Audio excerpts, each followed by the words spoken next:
ஆரம்பிக்கலாம். இன்னைக்கு கொஞ்சம் வித்தியாசமா செய்ய போறேன். ஃபர்ஸ்ட் இந்த மேப்பை இன்னும் கொஞ்சம் நம்ம தரவு பண்ணணும். இது அந்த காலத்திலே அறியப்பட்ட உலகம். ஆங்கிலத்துல த தென் நோன் வேர்ல்டுன்னுவாங்க. அந்த காலத்துல 2000 வருஷத்துக்கு முந்தி அறியப்பட்ட உலகத்திற்கு ஆட்சி செய்தவர்கள் யார்?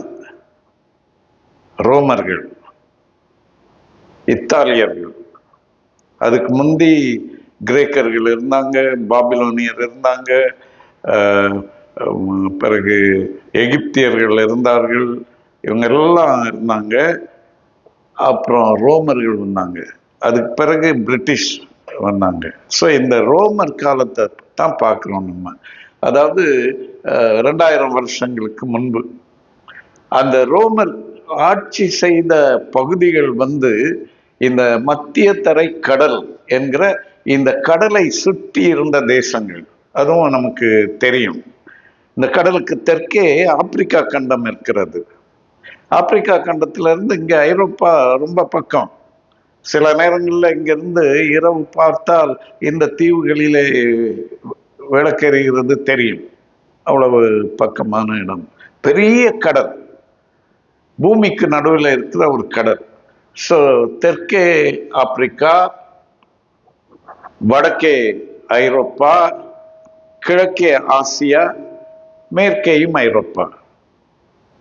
இப்போ ஆப்பிரிக்காவின் அந்த வடபகுதி, அந்த தலைப்பகுதி மட்டும்தான் இங்கே கொடுக்கப்பட்டிருக்கிறது.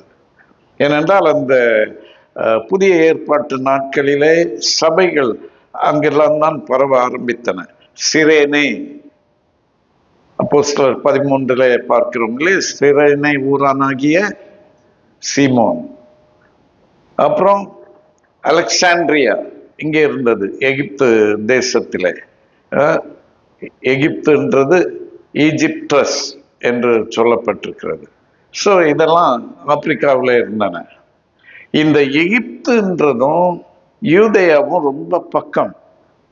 இயேசு பிறந்த நேரம் ராஜா குழந்தைய கொல்லணும்னு நினைச்ச நேரம் என்ன பண்ணாங்க? குழந்தையையும் தாயையும் கொண்டு போய் எகிப்துல ஒளிந்து கொண்டார்கள். எகிப்துன்னா அப்போ எப்படி போயிருப்பாங்க, எவ்வளவு நடந்திருப்பாங்க? பக்கத்து ஊர் தான். இப்போ திருத்தணி பக்கம் போனா ஆந்திராவும் தமிழ்நாடும் இருக்குல்ல, அது மாதிரி. ஸோ அதுதான் அந்த அவ்வளோ டிஸ்டன்ஸ் தான். இதுக்கு இந்த பக்கம் எல்லாம் அரேபியா எல்லாமே இருக்கிறது. இங்கே ஆசியாவில் பாருங்க, இங்கே காண்பித்திருப்பது யூதேயாவில இருந்து காண்பித்திருக்கிறார்கள். அங்கேதான் பலஸ்தீனா தேசம் இருக்கிறது. இப்போ அதை இஸ்ரவேல் என்று சொல்லுகிறோம். இந்த பலஸ்தீனா தேசம் வரைக்கும் ரோமர்களுடைய ஆட்சி இருந்தது. இந்த ஒரு மாதிரி வயலட் கலர்ல கொடுத்திருந்த இதெல்லாம் ரோமர் ஆட்சி செய்த பகுதிகள். ஓகே, அங்கேதான், அங்கே ஒரு பகுதியா இருந்ததுதான் யூதேயாவில் உள்ள எருசலேம். அங்கேதான் யூதர்களுடைய தலைநகராக இருக்கிறது. தேவாலயம் அங்கேதான் கட்டப்பட்டிருக்கிறது. இந்த சூழ்நிலையிலே தான் இயேசு அவர்களுக்கு கட்டளை கொடுக்கிறார், நீங்கள் உலகம் எங்கும் போய் சுவிசேஷத்தை பிரசங்கியுங்கள் என்று. அப்போது இந்த தர்சு பட்டணத்தானாகிய சவுல், அவனை ஆண்டவர் ரட்சிக்கிறார். அவனும் ஊழியத்திற்கு வருகிறான். அந்த நாட்களில் சவுல் பிறகு பவுல் என்று தன்னை அழைத்துக் கொள்கிறார். சவுல் என்பது அவருடைய எபிரேய பெயர், பவுல் என்பது ரோம பெயர். அதுபோல பவுலுடைய முதல் பிரயாணத்திலே அவரோடு போனவர் யார்? பர்னபா. அவர் சீப்ரு தீவை சேர்ந்தவர். இரண்டாவது பிரயாணத்தில் அவரோடு போனவர் யார்? சீலா. சீலா என்பது எபிரேய மொழியில அவருக்கு சீலா என்று பெயர். ரோம மொழியில, லத்தீன்ல அவருடைய பெயர் என்ன? சில்வானஸ். தீமோத்தேயும் சில்வானஸும் பவுலும் சில்வானஸும் என்றெல்லாம் இருக்கிறது இல்லையா? அவர் ஒரு ரோம மனிதர், ரோம குடியுரிமை வைத்திருந்தவர், பவுலை போலவே. ஆக அப்படி பலரும் அன்றைக்கு ஊழியத்தில் ஈடுபட்டிருக்கிறார்கள். நாம் இந்த பவுலுடைய பிரயாணத்தை பற்றி பார்ப்பதனாலே பவுல் மட்டும்தான் இன்றைக்கு சுவிசேஷத்தை சொல்ல சென்றார் என்று நினைத்து விடக்கூடாது. இயேசு கொடுத்த கட்டளையை உலகமெங்கும் போய் சுவிசேஷத்தை பிரசங்கியுங்கள் என்பதை அவர்கள் உடனடியாக கீழ்ப்படிந்து செய்ய ஆரம்பித்து விட்டார்கள். அப்போஸ்தலர் 1:8 என்ன பார்க்கிறோம்? நீங்கள் பரிசுத்த ஆவி உங்களிடத்தில் வரும்போது நீங்கள் பலனடைந்து எருசலேமிலும் யூதேயாவிலும் சமாரியாவிலும் பூமியின் கடைசி பரியந்தம் எனக்கு சாட்சிகளாயிருப்பீர்கள். பிறகு 8:1 பாருங்கள், என்ன வாசிக்கிறீங்க? அப்போஸ்தலர் 8:1 அக்காலத்திலே எருசலேமில் இருந்த சபைக்கு மிகுந்த துன்பம் உண்டாயிற்று. அப்போஸ்தலர் தவிர மற்ற யாவரும் யூதேயா சமாரியா தேசங்களில் சிதறப்பட்டு போனார்கள். பாருங்க, சிதறி போகிறார்கள். தொடர்ந்து வாசிப்பீர்கள் என்றால் அந்த 8வது அதிகாரத்தில் சிதறி திரிந்தவர்கள், சிதறி போனவர்கள் எங்கும் திரிந்து யூதர்களுக்கு அன்றி மற்ற ஒருவருக்கும் அறிவையாமல் சுவிசேஷத்தை பிரசங்கித்தார்கள் என்று இருக்கும். ஸோ போகிற இடங்களிலே சுவிசேஷத்தை பிரசங்கிக்கிறார்கள். பவுல் செய்த ஒரு அடிப்படையான வித்தியாசம் என்னவென்றால், அவர் யூதருக்கு மட்டுமல்ல புற ஜாதியாருக்கும் சுவிசேஷத்தை அறிவிக்க வேண்டும் என்று அவர் உழைத்தார். அந்த தரிசனம் அவருக்கு கொடுக்கப்பட்டது. புற ஜாதியார் என்றால் யாரெல்லாம்? ரோமர்கள், கிரேக்கர்கள், இது போன்ற யூதர் அல்லாதவர்களுக்கும் சுவிசேஷம் அறிவிக்க வேண்டும் என்று. அதுவும் பவுல் மாத்திரமல்ல, மற்றவர்களும் அநேகர் புறப்பட்டு ஊழியங்களுக்கு சென்று கொண்டிருந்தார்கள். பவுலுடைய முதலாவது மிஷனரி பயணத்திலே நீங்கள் பார்ப்பீர்கள் என்றாலே, அவர் போய்விட்டு வருவதற்குள்ளே வேறு ஆட்களும் புறப்பட்டு போய்விட்டார்கள். அவர்களும் சென்று ஊழியம் செய்ய ஆரம்பித்தார்கள். அப்படி போனவர்கள் தான் அந்த கலாத்தியா பகுதிகளில் என்ன செய்து விட்டார்கள்? பவுல் சொன்னது பத்தாது, அது பாதி தான். நீங்க ரட்சிக்கப்பட்டா மட்டும் பத்தாது, வேற என்ன பண்ண வேண்டும்? விருத்த சேதனம் பண்ணிக்கொள்ள வேண்டும் என்று. ஏனென்றால் பரிசேயரிலிருந்து விசுவாசிகளானவர்கள் அவர்கள். பவுலும் பரிசேயரில் இருந்த விசுவாசிகளானவர் தான். அந்த யூதர்களிலே பல பிரிவினர் இருந்தார்கள். அவர்களிலே பரிசேயர் என்கிற அந்த பிரிவினர், அவர்களுடைய தனித்தன்மை என்ன தெரியுமா? சிறப்பு என்ன தெரியுமா? வேதத்தை நன்றாக கற்று அறிந்திருந்தவர்கள், தண்ணிப்பட்ட பாடாக வேதத்தை அறிந்து வைத்திருந்தவர்கள். அதனால அவர்களுக்கு வேதத்தை விவாதிக்க முடியும், வேதத்தை விவரிக்க முடியும், வேதத்திலிருந்து கேள்விகளை கேட்க முடியும், கேட்கப்படுகிற கேள்விகளுக்கு சரியான பதில்களை கொடுக்க முடியும். அப்படி அறிந்திருந்தவர்கள். ஆனால் அவர்களெல்லாம் மேசியா வருவார் என்று அறிந்திருந்தார்கள். இயேசுதான் அந்த மேசியா என்பதை ஏற்றுக்கொள்வதுதான் அவர்களுக்கு சிரமமாயிருந்தது. ஆகவே இந்த பரிசேயர்களுக்கு அந்த பழைய நம்பிக்கைகளிலே ஊறி இருக்கிறபடினாலே, சரி இயேசு ரட்சகர், அதையெல்லாம் ஏற்றுக்கொள்கிறோம். தேவன் தம்மை யூதர்களுக்குத்தானே வெளிப்படுத்தினார். அவருடைய பிள்ளைகள் ஆக வேண்டும் என்றால் விருத்த சேதனம் இருக்க வேண்டும் என்று அவர் சொல்லி இருக்கிறார் இல்லையா? ஆகவே அந்த குறையை ஏன் வைக்க வேண்டும்? நீங்க ஞான ஸ்நானம் பெறுங்க, ரட்சிக்கப்படுங்க, அந்நிய பாஷை பேசுங்க, ஆவியானவரின் அபிஷேகத்தை பெறுங்க, எல்லாம் ஓகே. எல்லாம் பெற்றுட்டு இதுல மட்டும் ஏன் குறை வைக்கிறீங்க? அந்த விருத்த சேதனத்தையும் பண்ணிக்கொள்ளுங்களேன் என்று சொன்னார்கள். அதுல பெரிய பிரச்சனை இல்லை. ஆனால் யூதர்கள் அல்லாத மற்றவர்கள், அதிலும் பெரியவர்கள், சின்ன குழந்தைகளுக்கு என்றால் கூட பரவாயில்லை, பெரியவர்கள் ரட்சிக்கப்படும் போது எப்படி விருத்த சேதனம்? இதன் விளைவாக சுவிசேஷம் வளர்ச்சி அடைவது தடைபடும். அதை உணர்ந்ததனால்தான் பவுல் சொல்லுகிறார் அது தேவை கிடையாது. ஏனென்றால் நாம் புதிய அமைப்புக்குள்ளே இருக்கிறோம். இந்த புதிய அமைப்பு என்ன?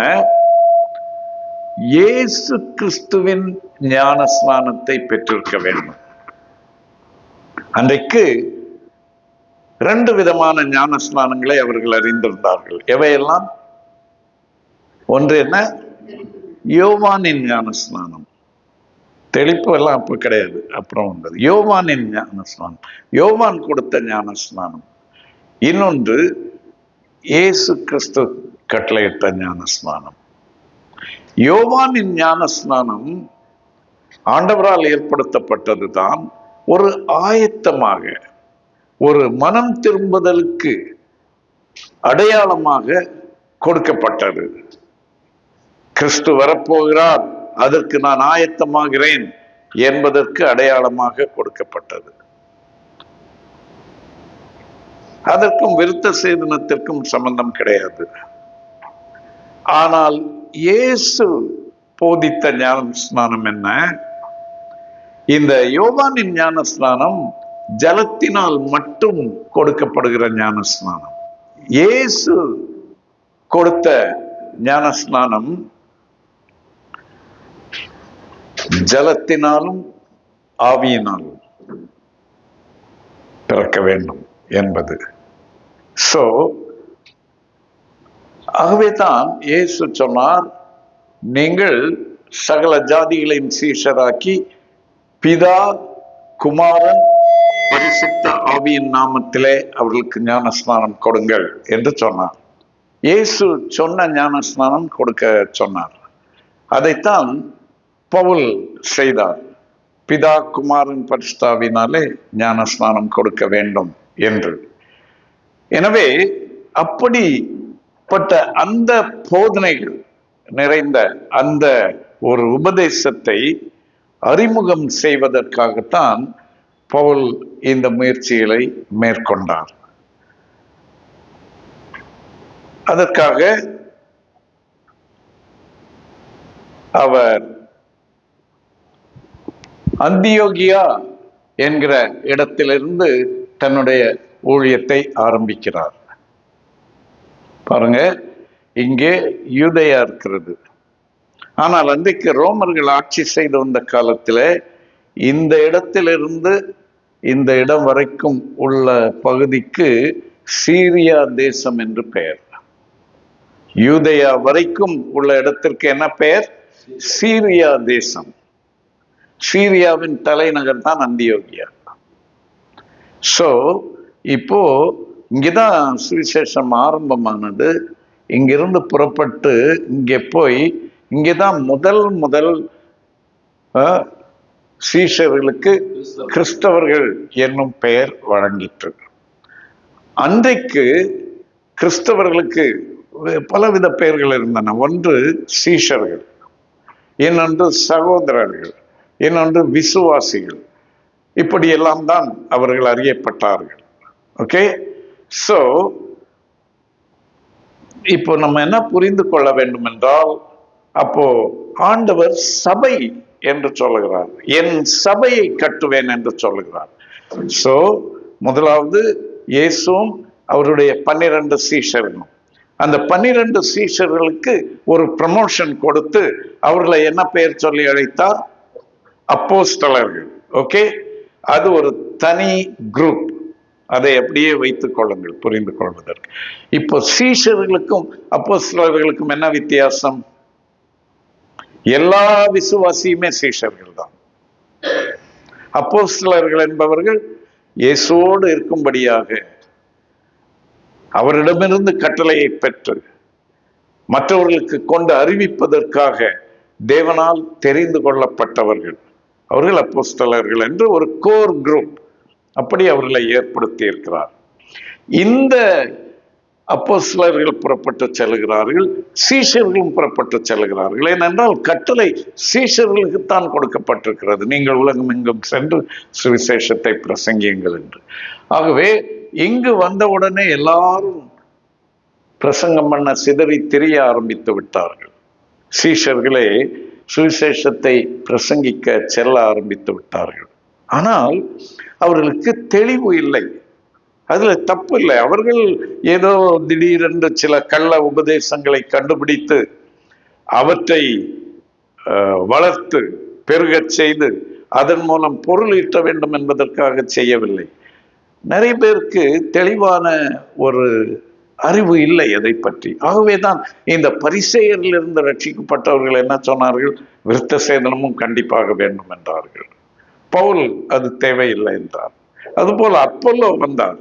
அப்பல்லோவுக்கு பரிசுத்த ஆவியை பற்றியே தெரியவில்லை. இயேசுவின் ஞானஸ்நானத்தை பற்றி தெரியவில்லை. இதெல்லாம் அந்த நாட்களிலே இருந்த தெளிவான வெளிப்பாடு இல்லாமையின் காரணமாக வந்தவை. ஆகவே இன்றைக்கும் கூட எல்லாரும் பரிசேயர்கள் மாதிரி தியாலஜி முழுவதும் படித்தவர்கள் மட்டும்தான் ஊழியம் செய்ய வேண்டும் என்று இல்லை. ஆண்டவர் நமக்கு கொடுத்திருக்கிற வெளிச்சத்தை வைத்து மற்றவர்களுக்கு நாம் பிரகாசிக்கிறோமா என்பதுதான் முக்கியம். அன்றைக்கும் அதைத்தான் செய்தார்கள். இந்த பவுல் தன்னுடைய முதலாவது பிரயாணத்தை அந்தியோகியாவில் ஆரம்பிக்கிறார். இந்த ஆரஞ்சு கலர் லைன் பாருங்க. பவுல் கூட யாரெல்லாம் போகிறார்கள்? பர்னபா போகிறார், அவர்களோடு யோவான் மார்க்கும் போகிறார். சோ இந்த பர்னபா இந்த சீப்ரு தீவுக்காரர், அதுதான் அவருக்கு ரொம்ப தெரிஞ்ச இடம். அதனால எங்க போகலாம் என்று இந்த பவுலுடைய மிஷனரி பிரயாணங்கள், எத்தனை மிஷனரி பிரயாணங்கள் என்றுதான் நமக்கு ஸ்டாண்டர்டாக சொல்லப்பட்டிருக்கிறது. அதை நாம் நினைத்து கொண்டிருக்கிறோம். 3 30 என்பது முக்கியமில்லை. அவர் பவுல் அப்படியெல்லாம் திட்டம் போட்டு முதல் பிரயாணம், 2ஆம் பிரயாணம், 3ஆம் பிரயாணம் என்று திட்டம் போட்டு போகவில்லை.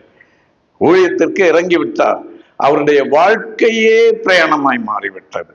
பிரயாணமே அவருடைய வாழ்க்கையாக மாறிவிட்டது. முதலாவது ஒரு ரவுண்ட் எங்கிருந்து ஆரம்பிக்கலாம் எந்த ஒரு சார்ட் கிடையாது. ஆண்டவர் காட்டின வழியிலே போக ஆரம்பித்தார்கள். எவ்வளவு நாள் பிளான் கிடையாது, எந்த பிளானும் கிடையாது.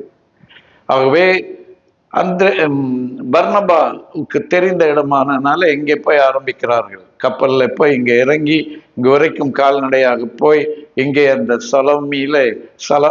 பாப்போவிலே அவர்கள் அந்த கவர்னரை ரட்சிப்புக்குள் நடத்துகிறார்கள்.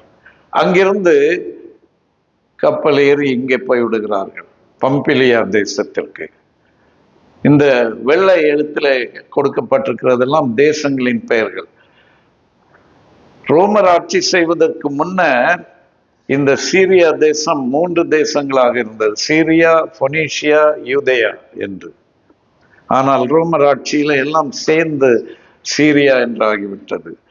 இங்கே சிலிசியா இருக்கிறது, இங்கே பம்பிலியா இருக்கிறது, கப்பதோஷியா, Galatia, Bithynia, Lycia, Asia, மீசியா, அக்காயா, Macedonia, Theresia, அங்கே இத்தாலி இருக்கிறது, சிசிலியா என்று ஒரு தீவும் இருக்கிறது. ஸோ இப்படித்தான் அந்த தேசங்கள் இருந்தன அன்றைக்கு. ஸோ இவர்கள் போய் இங்கே ஏறுகிறார்கள், தரை இறங்குகிறார்கள்.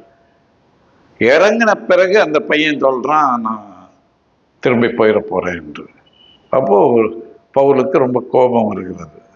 ஏற்கனவே பிரச்சனைகள் இருந்திருக்கும், இவன் மக்கார் பண்ணி கொண்டு தான் இருந்திருப்பான்.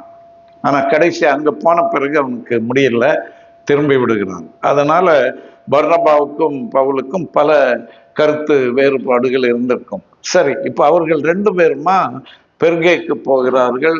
அங்கிருந்து பிசிடியா தேசத்திலே ஒரு அந்தியோகியா, அங்கே போகிறார்கள். அங்கே போய் ஊழியம் செய்கிறார்கள். அங்கிருந்து இக்கோனியம் போகிறார்கள். இக்கோனியத்தில் இருந்த லிஸ்திராவுக்கு வருகிறார்கள். லிஸ்திராவிலே தான் அவர்கள் தீமோத்தேயுவை சந்திக்கிறார்கள். தெர்பேக்கு வருகிறார்கள். தெர்பேக்கு வந்துவிட்டு திரும்ப பிரயாணம் பண்ணுகிறார்கள்.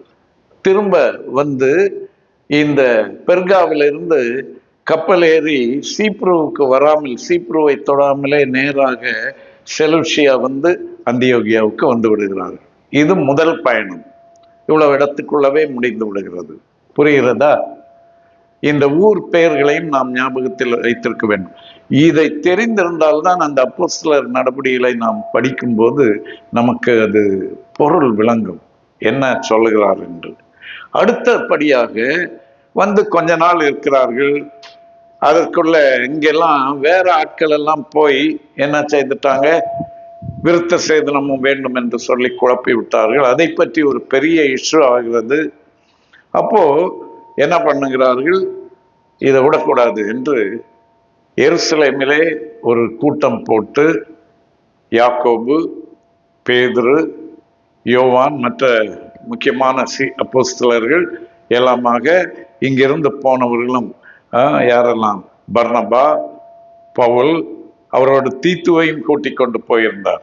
அப்படியெல்லாம் போய் அங்கே தீர்மானம் போடுகிறார்கள், விருத்த சேதனம் தேவையில்லை என்று போட்டுவிட்டு பிறகு அவர்களிடத்திலே ஒரு கடிதத்தையும் கொடுக்கிறார்கள், ஒரு சர்டிபிகேட், இதுதான் தீர்மானம் என்று சபைகளுக்கு அதை தெரிவிக்கும்படியாக இவர்கள் கையில வாங்கி கொண்டு வருகிறார்கள்.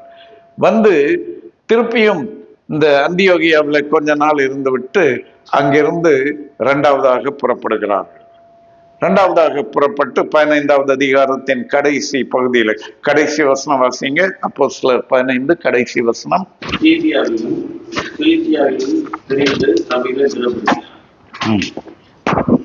அடுத்த வசனம். அதன் பின்பு தெர்பைக்கும் லீஸ்திராவுக்கும் போனான். அங்கே தீமோத்தேயு என்னப்பட்ட ஒரு சீசன் இருந்தான். அவன் தாய் விசுவாசங்கள். சரி, இந்த இரண்டாவது பிரயாணம் ஆரம்பித்து விட்டார்கள். சீரியாவிலும் சிலிசியாவிலும். முதல் பிரயாணம் சீப்ருவுக்கு போனார்கள். இரண்டாவது பிரயாணம் சீரியா. சீரியா என்றால் இங்கிருந்து இங்க வரைக்கும் சீரியா தான். இங்கே உள்ள ஊர்களில் நிறைய ஊழியம் செய்கிறார்கள். பக்கத்து தேசம் சிலிசியா, இங்கே ஊழியம் செய்கிறார்கள். இங்கே ஊழியம் செய்துவிட்டு என்ன செய்கிறார்கள், இங்கிருந்து அப்படியே போய் முதலாவது தெர்பை என்கிற ஊருக்கு போகிறார்கள். தெர்பை இதெல்லாம் கலாத்தியா தேசத்தை சேர்ந்த ஊர்கள். ஆகவேதான் கலாத்தியருக்கு எழுதின நிருபம். தெர்பைக்கு போய் தெர்பையிலிருந்து அடுத்த ஊர் லீஸ்திராவுக்கு போகிறார்கள். லீஸ்திராவில் யாரை பார்க்கிறார்கள்? தீமோத்தேயு. போன மாதம் நாம் பார்த்தோம், தீத்துவை அடையாளம் கண்டு எப்படி தீத்துவை உருவாக்கினார் என்று. இங்கே தீமோத்தேயுவை பார்க்கிறார். தீமோத்தேயுவை பார்த்த போது என்ன செய்தார்? அவன் ரட்சிக்கப்பட்டு இருக்கிறான். எப்படி ரட்சிக்கப்பட்டிருப்பான்? இதுவரை அங்கே சுவிசேஷம் இல்லையே. ஏற்கனவே நிறைய பேர் போய் அங்கெல்லாம் ஊழியம் செய்து கொண்டுதான் இருக்கிறார்கள். பவுல் மூலமாகத்தான் ரட்சிக்கப்பட்டான் என்று சொல்ல தேவையில்லை. ஆனால் இவன் நல்ல பையனாக இருக்கிறான், ஆண்டவருக்கு ஒப்பு கொடுத்த பையனாக இருக்கிறான், இவனை விட்டு விடக்கூடாது என்று அடையாளம் கண்டு கொள்ளுகிறார். இன்றைக்கும் நம்முடைய கண்கள் தேடிக்கொண்டே இருக்க வேண்டும். எங்கேயாவது தீத்து இருக்கிறானா? எங்கேயாவது தீமோத்தேயு இருக்கிறானா? எங்கேயாவது லூக்கா இருக்கிறானா என்று தேடிக்கொண்டிருக்க வேண்டும். பவுலின் கண்களிலே தீமோத்தேயுவின் எதிர்காலம் தெரிந்தது. அப்போ அவனை ஆயத்தப்படுத்துகிறார். என்னப்பா, உங்க அப்பா பேர் என்ன, அம்மா பேர் என்ன, பாட்டி பேர் என்ன? அம்மா விசுவாசியா? அம்மா பாட்டி விசுவாசி. வசனம் எல்லாம் சொல்லி கொடுத்துருக்குறாங்க. என்ன வசனம் சொல்லி கொடுத்துருப்பாங்க? புதிய ஏற்பாடா பழைய ஏற்பாடா? பழைய ஏற்பாடு மட்டும்தான் இருந்துச்சு. ஸோ அதெல்லாம் சொல்லி கொடுத்துருக்குறாங்க. வெரி குட், நல்ல அஸ்திபாரம் இருக்கு. இப்போ என்னென்ன பண்ணணும்? ஒரு வண்டி வாங்குறோம்னா என்னெல்லாம் பண்ணணும்? இப்போ நல்லா தான் இருக்கு, டயரெல்லாம் சூப்பராக இருக்கு, மாற்ற வேண்டிய தேவையில்லை. என்ஜின் ஆயில் எல்லாம் கொஞ்சம் குறையா இருக்கு, என்ஜின் ஆயில் போடணும், கொஞ்சம் பெயிண்ட் டச்சப் பண்ணணுன்ற மாதிரி இவனை பார்க்குறாரு தீமோத்தேயுவை. ஒரு ப்ராப்ளம் இருக்கு. என்ன? அவனுடைய அம்மா யூத பெண், அப்பா கிரேக்கன். இருக்கிறது ரோம்ல, ஆனா அவங்க கிரேக்கர்கள். அன்றைக்கு எல்லாரும் இருந்தார்கள் எல்லா இடங்களிலும். அப்போ தீத்து ஒரு கிரேக்கன். தீத்துவுக்கு விருத்த சேதனம் பண்ணவில்லை. ஏனென்றால் அவர் தான் சொல்லிட்டாரு, புறஜாதியார் விருத்த சேதனம் பண்ண தேவையில்லை என்று. இப்போ தீமோத்தேயு அப்பா கிரேக்கன், அம்மா யூத பெண். விருத்த சேதனம் வேண்டுமா வேண்டாமா? ஒரு பக்கம் பார்த்தா வேணும், இன்னொரு பக்கம் பார்த்தா வேண்டாம். பவுல் சொல்றார், இந்த யூதர்கள் இருக்கிறாங்களே அவங்களுக்காக இவனை விருத்த சேதனம் பண்ணிக்கொள்ள சொன்னேன். கொரிந்தியருக்கு எழுதும் போது ஒரு இடத்துல சொல்லுவார், 1 கொரிந்தியர் 9வது அதிகாரத்திலே, சுவிசேஷத்திற்கு யாதொரு தடையும் உண்டாகாதபடி என்று. அதுதான் அவருடைய லட்சியம். எவனாவது ஒருத்தன் இதை வச்சு ஒரு பிரச்சனை பண்ணிவிடக்கூடாது. கொஞ்சம் அட்ஜஸ்ட் பண்ணிக்கப்பா, இந்த மட்டும் பண்ணிடுவோம். ஏனென்றால் யூதர்கள் எப்படி வாதாடுவார்கள் என்றால், ஒரு பையனுடைய அம்மா யூத பெண்ணா இருந்தால் அவன் யார் தான்? யூதன் தான் என்று வாதாடுவார்கள். ஆகவே பிரச்சனை வரக்கூடாது என்பதற்காக அவனை விருத்த சேதனம் பண்ணிக்கொள்ள செய்கிறான். எனவே கிறிஸ்துவுக்குள்ளே விருத்த சேதனமும் முக்கியமில்லை, விருத்த சேதனம் இல்லாமையும் முக்கியமில்லை. ஆனால் சுவிசேஷத்திற்கு தடை உண்டாகாதபடி அதை செய்து அவனை பயிற்றுவிக்கிறார், பக்குவப்படுத்துகிறார், கொண்டு சென்று தலைவனாக ஆயத்தம் பண்ணுகிறார். ஸோ பிறகு என்ன பண்ணுகிறார்கள்? எங்கே லீஸ்திராவுக்கு போனார்கள். லீஸ்திராவிலிருந்து எங்கே போகிறார்கள்? நேரா அவங்களுக்கு ஆசை இங்கே வர வேண்டும் என்று, எபேசுவுக்கு வர வேண்டும் என்று ஆசை.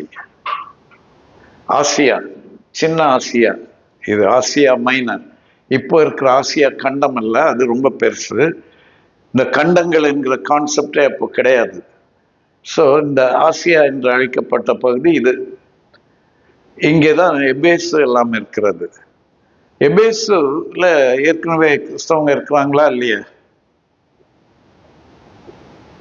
பவுல் ஊழியத்திற்கு போகும்போது எப்படி?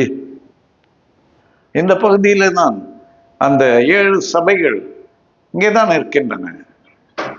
ஆகவே அந்த 7 சபைகள் அங்கே இருக்கிறபடினாலே பரிசுத்த ஆவியானவர் சொல்லுகிறார், நீங்கள் அங்கே போக வேண்டாம். பவுலுடைய ஒப்பு கொடுத்தல் என்ன? கிறிஸ்துவின் நாமம் சொல்லப்பட்டிராத இடங்களில் சுவிசேஷத்தை அறிவிக்க வேண்டும் என்பது. அங்கே ஏற்கனவே சொல்லப்பட்டு வருகிறது. அங்கே போய் மற்றவர்கள் கட்டின அஸ்திபாரத்தின் மேல் நான் கட்ட வேண்டாம் என்று பரிசுத்த ஆவியானவர் அவர்களை வழிநடத்துகிறார். ஊழிய பாதையிலே ஒவ்வொரு கட்டத்திலும் புதிய புதிய வழிகளிலே ஆண்டவர் நம்மை வழிநடத்துவார். பரிசுத்த ஆவியானவரை கொண்டு உணர்த்துவார், தரிசனங்களை கொடுப்பார், உள் உணர்வை கொடுப்பார், தெளிவை கொடுப்பார், இங்கு போகாதே என்று சொல்லுவார். இப்படியெல்லாம் ஆண்டவர் நம்மை நடத்துவார். ஆக இங்கே போக வேண்டாம் என்று சொல்லுகிறார்கள். அப்போ இந்த பக்கம் போகலாமா என்று பார்க்கிறார்கள். ஆவியானவர் சொல்லுகிறார் இங்கேயும் வேண்டாம் என்று. உடனே நேர கிழக்கு நோக்கி பயணம் பண்ணுகிறார்கள். கால்நடையாகத்தான் போய் இங்கே எங்க போகிறார்கள்? த்ரோவா என்கிற ஊருக்கு போகிறார்கள். இவர்கள் த்ரோவாவில் இருக்கும்போது அவனுக்கு ஒரு தரிசனம். என்ன தரிசனம்? மக்கதோனியாவில் இருந்து ஒருத்தன் வந்தான். இது ஆசியா தேசம், இது மக்கதோனியா தேசம். மக்கதோனியாவும் அகாயாவும். இன்றைக்கு இந்த ரெண்டும் சேர்ந்த பகுதிக்கு என்ன பெயர்? கிரீஸ். கிரீஸ், கிரீஸ் தேசம். வடக்கு கிரீஸ், தெற்கு கிரீஸ். ஸோ இங்கிருந்து ஒருவன் வந்து எங்களுக்கு உதவி செய்யுங்கள் என்று கேட்கிறார். ஆகவே ஆவியானவர் நடத்துகிறார் என்று அங்கிருந்து கப்பல் ஏறி சாமோத்ரேஸ் என்கிற தீவுக்கு வந்து, அங்கிருந்து நியோபலிஸ் என்கிற துறைமுகத்துக்கு வந்து, அங்கிருந்து நடந்து பிலிப்பிக்கு போகிறார்கள். பிலிப்பி பட்டணத்திற்கு. கிரேக்க தேசம், ஆனால் அங்கே இருக்கிற ஒரு ரோம குடியிருப்பு பிலிப்பி பட்டணம்.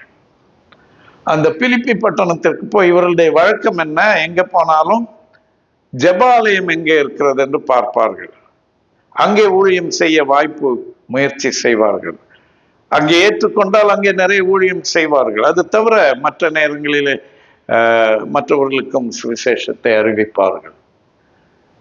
ஆனால் அங்கே போனால் சனிக்கிழமை இன்றைக்கு ஜெபா நடக்க வேண்டும், ஒரு இடமும் ஜெப ஆலயம் இல்லை.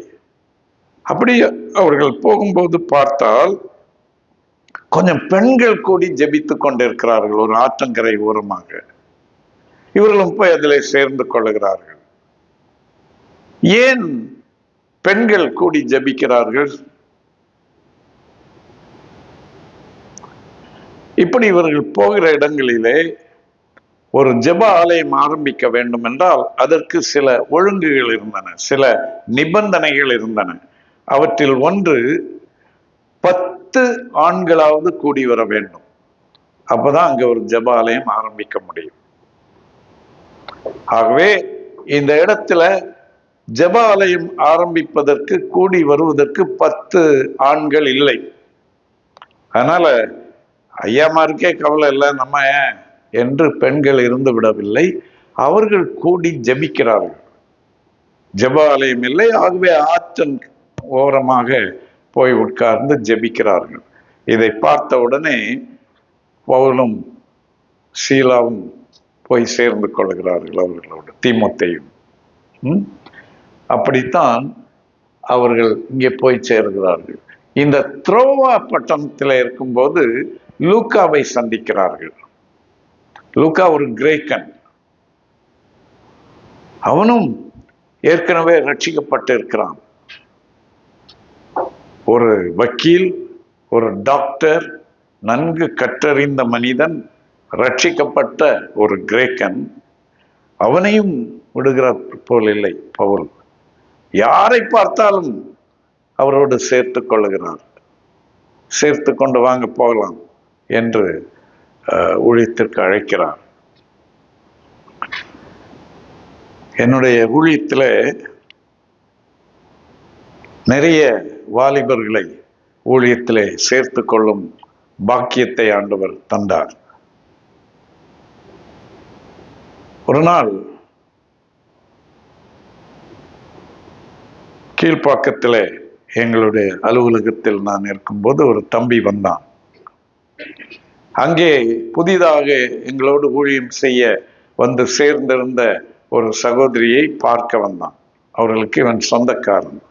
ஆகவே அவர்கள் சென்னைக்கு வந்திருக்கிறார்கள் என்பதனால் அவர்களை பார்க்க வந்தான். அப்போ யார் வந்தாலும் நான் பேச்சு கொடுப்பேன். என்ன பண்றா, என்ன பிளான் எல்லாம் கேட்பேன். நீ கிறிஸ்டியனா? ஆமா. விசுவாசியா? ஆமாண்ணே, ரட்சிக்கப்பட்டிருக்கிறேன். Very good. என்ன பண்ணிட்டு இருக்கிறா? பெருசா ஒன்றும் பண்ணலண்ணே. என்ன பிளான்? இல்லைண்ணே, கொஞ்சம் நடிப்புல எல்லாம் ஆர்வம் உண்டு. சினிமாவில் ஏதாவது சான்ஸ் கிடைக்குமான்னு பார்க்கறதுக்கு தான் வந்திருக்கிறேன். அதான் ட்ரை பண்ணிட்டு இருக்கிறேன். நான் சொன்னேன், ஏன்பா, சினிமாவில் நடிக்கிறதுக்கு நிறைய பேர் கியூவில் நிற்கிறாங்க. நீ போகாததுனால சினிமா துறை நஷ்டப்பட்டு விடாது. ஆனால் நீ ரட்சிக்கப்பட்டிருக்கிறேன்னா ஏன் இயேசுக்கு ஊழியம் செஞ்சா என்ன கேட்டேன். நினைத்தே பார்க்கவில்லை. அவன் யாரும் அவனிடத்தில் கேட்கவில்லை, யாரும் சொல்லவில்லை. இன்றைக்கு அவன் ஒரு பெரிய தலைவராக இருக்கிறான். எனக்கு தம்பி தான் வயதில் ரொம்ப குறைந்தவன். ஆகவே அவன் இவனுங்கிறேன். ஆனால் நல்ல மதிக்கப்படத்தக்க ஒரு கிறிஸ்தவ தலைவராக இருக்கிறார். ஒருவேளை அன்றைக்கு ஐயோ நீ பெரிய வருமானத்தை எதிர்பார்த்து போய் கொண்டிருக்கிறாயப்பா, நீ அங்க போயிட்டீங்கன்னா 10 ஊழியக்காரங்களை தாங்கலாமே என்று சொல்லி இருந்தால் 10 ஊழியக்காரங்களும் தாங்கப்பட்டிருக்க மாட்டாங்க. இவனும் என்னைக்கோ பின்வாங்கி வேற எந்த ரூட்லயோ போயிருக்கும் வண்டி. இது போன்று இன்றைக்கும் ஆண்டவருக்காக பேதுருக்கிட்ட இயேசு என்ன சொன்னார்? மீன்களை பிடித்து கொண்டிருக்கிறாய், இது முதல் மனிதரை பிடிக்கிறவனாக மாற்றுவேன். இன்றைக்கும் நம்முடைய ஊழியம் எதுவாக இருக்க வேண்டும் என்றால், இந்த பையனை ஊழியத்துக்கு வா என்று சொல்லிவிட்டால் அவனுக்கு யார் படியளப்பார்கள், அவனுடைய குடும்பத்திற்கு யார் படியளப்பார்கள் என்று தயங்க வேண்டாம். இன்னொருத்தரை பற்றி சொல்கிறேன். அவருடைய பெற்றோர் மிக ஏழைகள். ஆனால் இவர் கஷ்டப்பட்டு பலருடைய உதவியோடு பிகாம் வரை படித்து விட்டார்.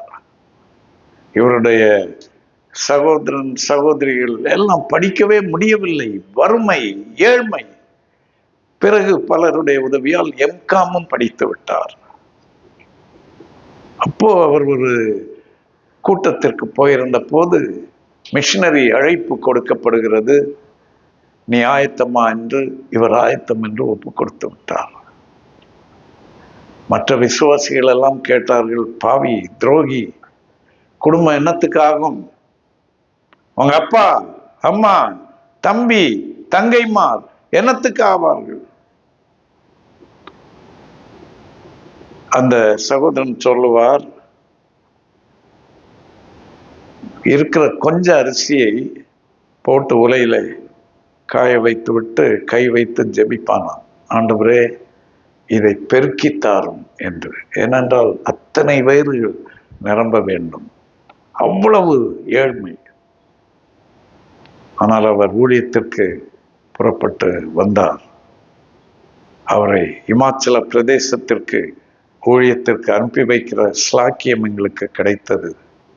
சரியான உடைகள், மாற்று உடைகள் கூட இல்லை, காசுகள் கிடையாது. ஆனாலும் கீழ்ப்படிந்து சென்றார். ஆண்டவர் அந்த குடும்பத்தை கைவிட்டு விடவே இல்லை. எல்லாரும் நன்றாக இருக்கிறார்கள். இப்போது இவருடைய பிள்ளைகளும் நன்றாக இருக்கிறார்கள். அவர் இன்னும் ஊழியத்திலே இருக்கிறார். இன்றைக்கு ஏன் இவையெல்லாம் நடக்காமல் இருக்கிறது என்றால், நாமே நம்முடைய வருமானத்தையும் நம்முடைய வசதிகளையும் பெருக்கி கொண்டபடியினாலும், அதன் காரணமாக நமக்கே எப்போதும் இதற்கு தட்டுப்பாடு இருந்து கொண்டிருக்கிறபடினாலும், மற்றவர்களையும் இந்த சிக்கலிலே இழுத்து விட வேண்டுமா என்கிற ஒரு அச்சம் நமக்குள்ளே வந்து விடுகிறது. பவுல் சொன்னார், என்னை பின்பற்றுங்கள், என்னை போல கிறிஸ்துவை பின்பற்றுங்கள் என்று. அதுபோல இன்றைக்கும் அப்படிப்பட்டவர்களை அழைக்க வேண்டும். டாக்டர் பால், டாக்டர் லூக், அவரை இந்த பவுல் கேட்கிறார், வரீங்களா, கிளம்பலாமா என்று. நமக்கு அந்த தைரியம் இருக்கிறதா? எத்தனை பேரை அழைத்திருக்கிறோம்? அவருடைய எதிர்காலம் யார் கையில் இருக்கிறது?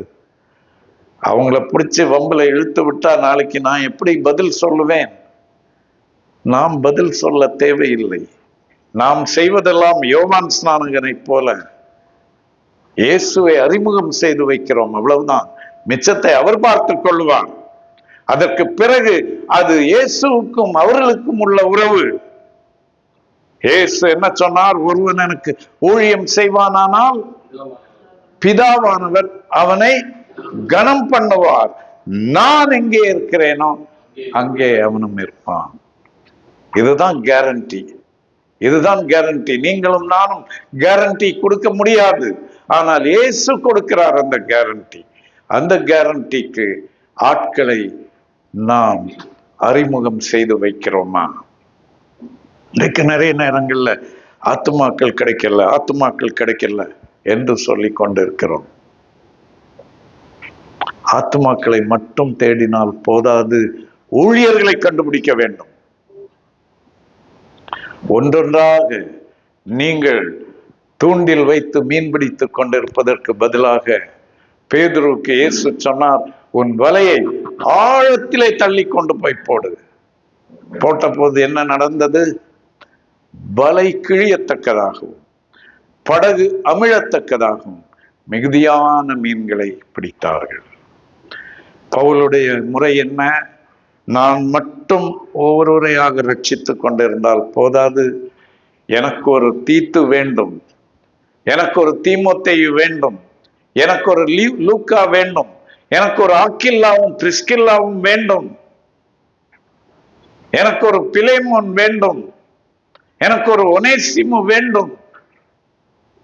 இன்றைக்கு அப்படிப்பட்டவர்களை உருவாக்கி கொண்டிருக்கிறோமா என்பது மிக மிக பெரிய கேள்வி. சரி, இவர்கள் இப்போ யாரெல்லாம் போகிறார்கள்? பவுலும் சீலாவும் தீமோத்தேயும் லூக்காவும், 4 பேர் டீம் ஆகிவிடுகிறது. எத்தனை ஆச்சரியம் பாருங்கள். பர்னபாவிடத்தில் கேட்கிறார், வருகிறீரா என்று. முடியாது போ என்று சொல்லிவிடுகிறார். அவர் யோவான் மார்க்கையும் அழைத்துக் கொண்டு சீப்ரு தீவுக்கு போய்விடுகிறார். அதற்கு பிறகு பர்னபாவை பற்றி ஒன்றுமே சொல்லப்படவில்லை. ஆனால் சரித்திரத்திலே இருந்து நாம் அறிவது என்னவென்றால், அவர் அங்கே ஊழியம் செய்து அங்கேயே மரித்தார். பவுல் சீலாவை அழைத்து கொண்டு போய் தீமோத்தேயும் சேர்த்து கொண்டு, லூக்காவையும் சேர்த்து கொண்டு, பிறகு தீத்துவையும் சேர்த்து கொண்டு, இப்படியெல்லாம் ஒரு குழுவாக தொடர்ந்து ஊழியத்திற்கு செல்கிறார்கள். அங்கே போய் ஒரு லீதியாவை பார்க்கிறார்கள். அந்த பிலிப்பியிலே கர்த்தர் லீதியாவின் இருதயத்தை திறந்தார் என்று வேதம் சொல்கிறது. ஆண்டவர் ஏற்கனவே பக்குவப்படுத்தி வைத்திருக்கிற ஒரு இருதயத்தை அந்த சுவிட்ச் ஆன் பண்றதுக்கு ஒருவர் தேவைப்பட்டார். அதைத்தான் பவுல் செய்தார். நம்ம போய் பெருசா அவங்களுக்கு எதுவும் செய்ய தேவையில்லை. விளைய செய்கிறவர் கர்த்தர், அவர் கையில் தான் இருக்கிறது. நீயும் நானும் செய்ய வேண்டிய ஒரே ஒரு காரியம், அந்த சுவிட்ச் ஆன் பண்ணும், அவ்வளவுதான். பத்திக்கொள்ளும். ஒரு கிறிஸ்துவை அறியாதவர், அவருக்கு கிறிஸ்துவை பற்றி சொன்னோம், ஒரு பைபிள் கொடுத்தோம். அவருக்கு அதை வாங்க விருப்பமே இல்லை. இருந்தாலும் மரியாதை நிமித்தம் வாங்கி கொண்டார். கொஞ்ச நாள் கழிச்சு கேட்டேன், பைபிளை படிக்கிறீங்களா என்றேன். படிக்கல என்றார். படிக்கல என்று சொல்லி அதோடு நிறுத்தவில்லை இவர். நான் வேற கேள்வி கேட்கவில்லை. அவராகவே சொன்னார், ஏன் படிக்கலன்னு கேட்குறீங்களா? ஆமா சொல்லுங்களேன், ஏன் படிக்கல? படிச்சா பத்திக்குமே. இது அவர் சொன்ன வார்த்தை. படிச்சா பத்திக்கும். எஸ், ஆவியானவர் பார்த்து கொள்ளுவார். நீ அந்த பைபிளை கொடுத்தால் போதும், அது பற்றி கொள்ளும். அவர் போகாத கோயில் கிடையாது, அவர் வீட்டில் இல்லாத விக்கிரகங்கள் கிடையாது. அவரே ஒவ்வொன்றாக விக்கிரகங்களையும் படங்களையும் எடுத்து கோப்பையில போட்டார். கர்த்தர் செய்வார். ஆனால் நாம் அந்த ஒரு கனெக்ஷன் கொடுக்கிற அந்த வேலையை மட்டும் நான் செய்ய வேண்டும். அதற்குத்தான் ஆண்டவர் இன்றைக்கு நம்மை தேடிக்கொண்டிருக்கிறார். ஆக இந்த 2வது பிரயாணத்திலே பிலிப்புக்கு சென்று ஊழியம் செய்தார்கள். அங்கே அந்த ஸ்திரீகளுக்கு ஊழியம் செய்து லீதியாளின் இருதயத்தை திறந்தார். லீதியாள் குடும்பம் ஞானஸ்நானம் பெற்றார்கள். அவர்கள் வீட்டிலே இவர்களை தங்க வைத்தார்கள். அங்கே ஊழியம் நடந்தவுடனே பெரிய எதிர்ப்பு, பிடித்து ஜெயிலில் போட்டு விட்டார்கள். இப்போ யாரெல்லாம் ஜெயிலில் இருக்கிறாங்க? பவுலும் சீலாவும் ஜெயிலில் இருக்கிறாங்க. இந்த 2 பேருமே ரோம குடியுரிமைக்காரர்கள், ரோமன் சிட்டிசன்ஷிப் இருக்கிறது. ரோமன் சிட்டிசனை விசாரணையின்றி ஜெயிலில் வைக்கக்கூடாது. ஆனா இவங்க அல்டிக்கல்ல, நாங்க ரோமன் சிட்டிசன்ஸ் என்றெல்லாம் சொல்லவில்லை. தெரியாம பிடிச்சி வச்சு சாத்துன்னு சாத்திட்டாங்க. அப்போ ஷீலாவுக்கு எப்படி இருந்திருக்கும்? ஏயா, நான் பாட்டுக்கு இருந்தேன் இல்லையா? ஆனால் 2 பேரும் சகிக்கிறார்கள், பாட்டு பாடுகிறார்கள் நள்ளிரவிலே. அதுவும் எங்கே? கீழறையில், பேஸ்மெண்ட். ரோம சிறைச்சாலைகள் எப்படி இருக்குமாம் என்றால், சிறைச்சாலையிலேயே மிக கொடூரமான சிறைச்சாலைக்கு முதல் பரிசு என்று கொடுக்க வேண்டும் என்றால் அது எந்த சிறைச்சாலைக்கு கிடைக்கும்? ரோம சிறைச்சாலைக்கு தான் கிடைக்கும். அதாவது எப்படி என்றால், இப்ப தரை மட்டத்தில் என்றால் அடைத்து வைத்திருக்கிறார்கள், ஜன்னல் எல்லாம் இல்லாத ஒரு அறை என்று வைத்துக் கொள்ளுங்கள். அங்கேதான் உட்கார்ந்திருக்க வேண்டும். உட்கார்ந்து செவரிலே சாய்ந்து கொண்டே கண்ணை மூடிக்கொள்ளலாம். இரவா பகலா என்று தெரியாது. அங்கேதான் டாய்லெட்டும் போக வேண்டும். ஒரு சின்ன குழி வைத்திருப்பார்கள். அந்த டாய்லெட் வாசனை, கொசு, ஈக்கள், இது எல்லாத்தோட தான் 24 மணி நேரமும் வாரத்தின் 7 நாட்களும் இருக்க வேண்டும்.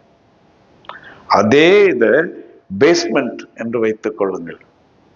கீழே காற்றும் வராது, வெளிச்சமும் வராது, டாய்லெட்டும் அங்கே தான். தண்ணி கூட கொடுப்பார்களா என்று தெரியாது. அங்கே தொழுமரம் வைத்து அதில் இவர்கள் கால்களை மாட்டி வைத்து விடுகிறார்கள். இவர்கள் கைகளை தட்டி பாடிக்கொண்டிருக்கிறார்கள். அப்போ ஆண்டவர் ஒரு அற்புதத்தை செய்கிறார். ஒரு பூமி அதிர்ச்சி வந்து இவர்கள் விடுதலை செய்யப்படுகிறார்கள். விடுதலை செய்யப்பட்டு அப்போ கால்களில் இருந்த சங்கிலி எல்லாம் தெரித்து விடுகிறது.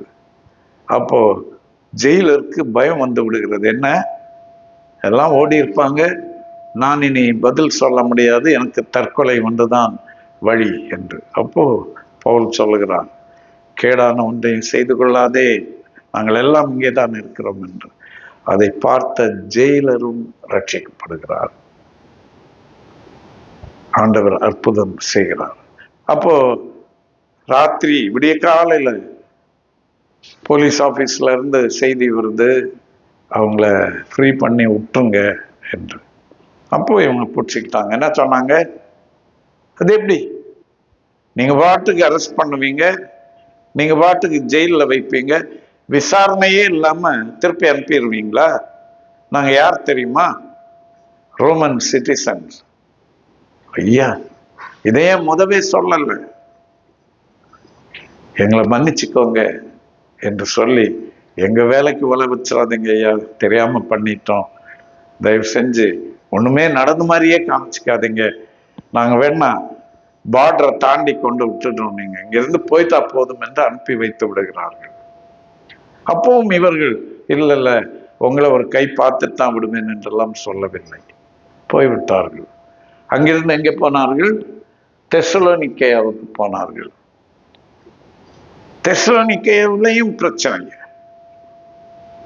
அங்கிருந்து அவர்களை பெரியாவுக்கு அனுப்புகிறார்கள், பக்கத்தில் இருக்கிற பெரியாவுக்கு. பெரியாவிலையும் பிரச்சனை. அப்போ என்ன பண்றாங்க, பெரியாவில இருந்து பவுல மட்டும் கடல் மார்க்கமா ஏத்தன்ஸ் என்கிற இடத்திற்கு அனுப்பி விடுகிறார்கள். பிறகு மற்றவர்களும் அவர்களோடு வந்து சேர்ந்து கொள்ளுகிறார்கள். ஏத்தன்ஸ்க்கு போய்விட்டு அங்கிருந்து அவர் கொரிந்துவுக்கு போகிறார். கொரிந்துவுக்கு போய் ஊழியம் செய்கிறார். கொரிந்துவில் ஊழியம் செய்துவிட்டு பிறகு இங்கே எபேசுவுக்கு வருகிறார். பாருங்க, ஆவியானவர் சொன்னார் அந்த பக்கம் தலை வச்சே படுக்காதன்னு. இப்போ ஆண்டவர் அங்கேயும் அனுப்புகிறார். ஏனென்றால் இவ்வளவு ஊழிய அனுபவம் இருக்கிறது.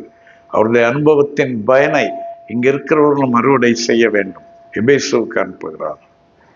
எபேசுல அங்கிருந்தே கொரிந்துல இருந்தே ஆக்கில்லா பிரிஸ்கில்லா என்கிற ஒரு தம்பதி, அவர்களையும் சேர்த்து கொள்ளுகிறார்.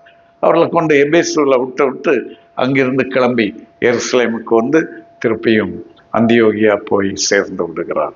இதுதான் அவருடைய 2வது பிரயாணம். பிறகு 3வது பிரயாணம். அது இன்னும் இந்த 2வது பிரயாணம் சுமார் 2.5 ஆண்டுகள். 3வது பிரயாணம் 5 ஆண்டுகள். அந்த 5 ஆண்டுகள்ல 1.5 வருஷம் கொரிந்துவில் இருக்கிறார். 3 வருஷம் எபேசுவில் இருக்கிறார். பெரிய ஊழியம் செய்தார் அந்த இடங்களில் எல்லாம். 3வது பிரயாணம் முடிந்த பிறகு அவர் எருசலேமுக்கு வந்து சேருகிறார். இங்கிருந்து கைதியாக ரோமுக்கு கொண்டு போனார்கள். ரோமில கொஞ்ச காலம் இருந்த பிறகு விடுதலை செய்கிறார்கள். திரும்ப வந்து அவர் கிரேத்தா தீவிலே ஊழியம் செய்கிறார். இந்த பகுதிகளுக்கெல்லாம் திரும்பவும் செல்லுகிறார். கடைசியாக அவர் ஸ்பெயின் தேசத்திற்கும் போனார் என்று சரித்திர வல்லுநர்கள் சொல்லுகிறார்கள். ஆனால் எங்கேயோ போகிற வழியில திருப்பியும் இந்த பகுதியில எங்கேயோ அவரை பிடித்து கைது செய்து ரோமாபுரிக்கு கொண்டு போய் அங்கே கொலை செய்தார்கள். அப்படித்தான் பவுல் தன்னுடைய மரணத்தை சந்தித்தார்.